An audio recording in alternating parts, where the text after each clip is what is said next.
In this episode of Building the Brand, we follow the production of the most lethal and effective of all military helicopters, the AH-64D Apache Longbow.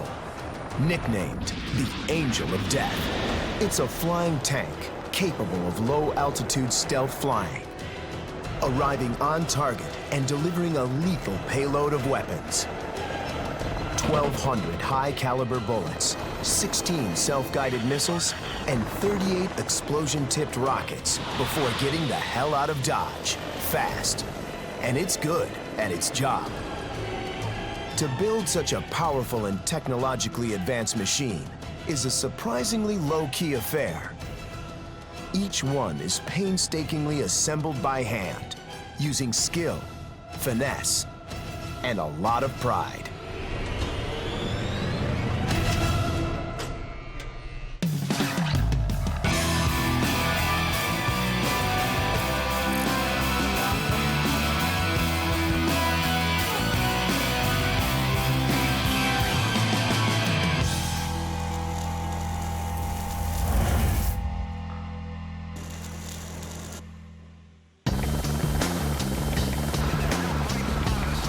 At 2:30 a.m. on January 19, 1991, the world was introduced to a new weapon of awesome potential. It was at precisely that time that two of Saddam Hussein's early warning radar stations suddenly and unexpectedly went off the air. The Gulf War had begun. First Allied strike from an Apache AH-64A. The radar's blindness to the flock of ground-hugging attack helicopters wasn't solely down to the skills of the pilots. It was also due to the unique design and build of this remarkable weapon, a helicopter intent on inflicting massive damage before it's even been seen. This flying tank was so successful and terrifying that in the Gulf War, it was nicknamed the Angel of Death. The name stuck, and ever since, the Apache has been regarded as a revolutionary weapon in the history of warfare. The Apache AH-64 has been designed to protect the crew. Every inch of the body engineered to endure hits from 12.7mm caliber rounds, while the underside, rotors and cockpit, can resist rounds of double that size.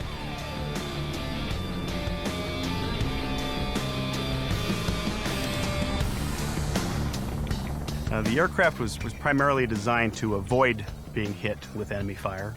But in the instances where it is hit with enemy fire, there are systems and capabilities on the aircraft that are designed to protect the crew, as well as keep the aircraft in the air and able to accomplish its mission even though it's been hit. Every pilot that has ever flown it knows and will tell you that it is the most survivable aircraft on the battlefield, not only from a perspective that the enemy, number one, doesn't like to get into a fight with the Apache, but secondly, when you do, in fact, it'll always bring you home.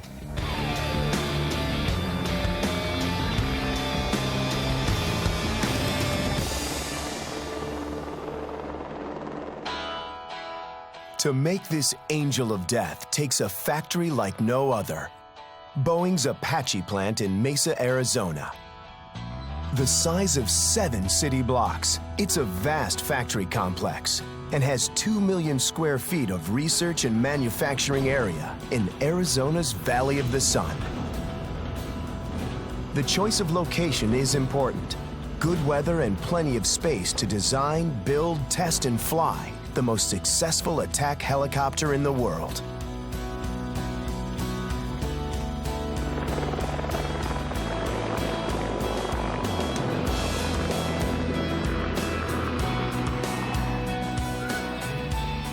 Workers manufacture an average of 32 Apaches a year.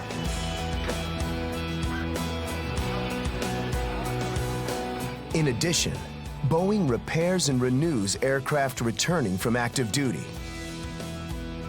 They may be refitted or modified into modern specifications. The remanufacture program, in fact, takes the original aircraft, and many of these aircraft have been around since the original aircraft. The fuselage is original.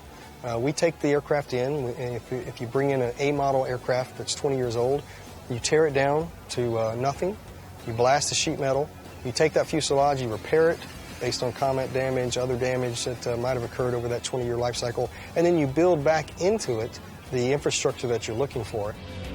All that work takes place here in the Boeing Apache plant in Mesa. To turn an Apache from raw and naked fuselage to battle-ready killing machine takes 160 workers, 3 months. And it's all done by hand. No robots here. People are better at negotiating the tight spaces inside this framework.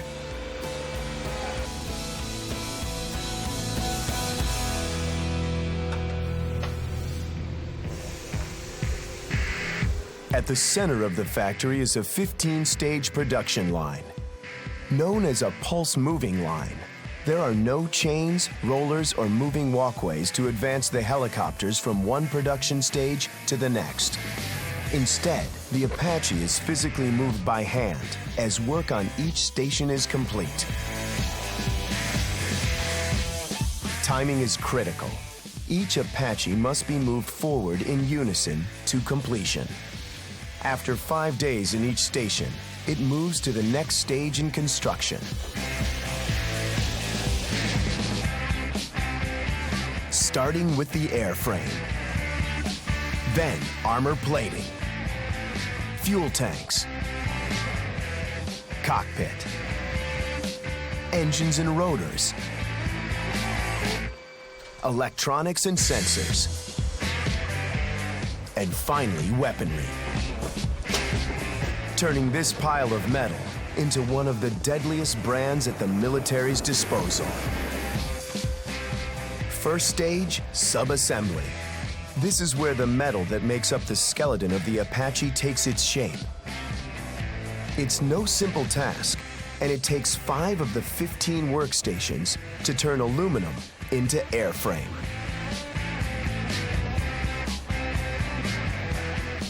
Aluminum means low weight, high speed, and maximum agility for this high-tech flying machine. But the start of this build is low-tech, a process known as smashing rivets. Up to 100,000 rivets will be needed to secure this first stage of the build in place. The workers take their time. They know that more rivets equals more strength. But strength isn't enough. Above the battlefield, this machine will face flak and enemy fire. To return from battle, the entire airframe must be reinforced with body armor.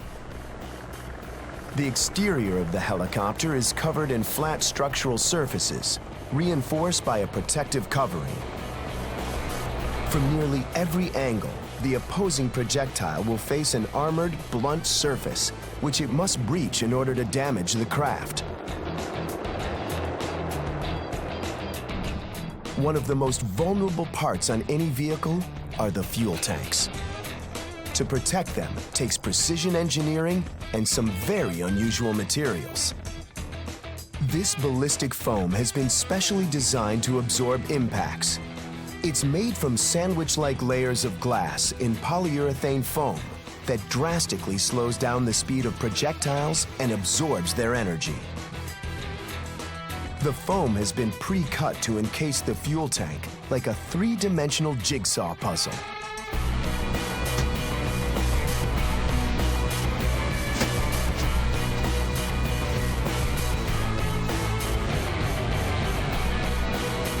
Next, a special resin is mixed on the factory floor. The resin is designed to prevent air leaks and seals the tank in case of a bullet strike.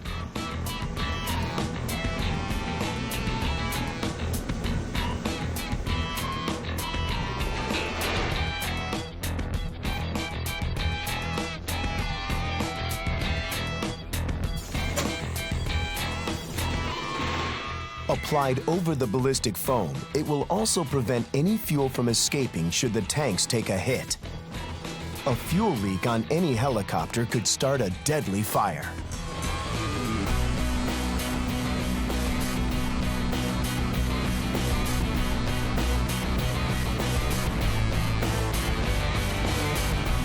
finally, on top of the resin, a last layer of defense, Kevlar sheets. 5 times stronger than steel, Kevlar will stop bullets in their tracks and keep shrapnel from penetrating the vulnerable fuel cells. Kevlar is so effective, it's used by the U.S. military and police to make bulletproof vests.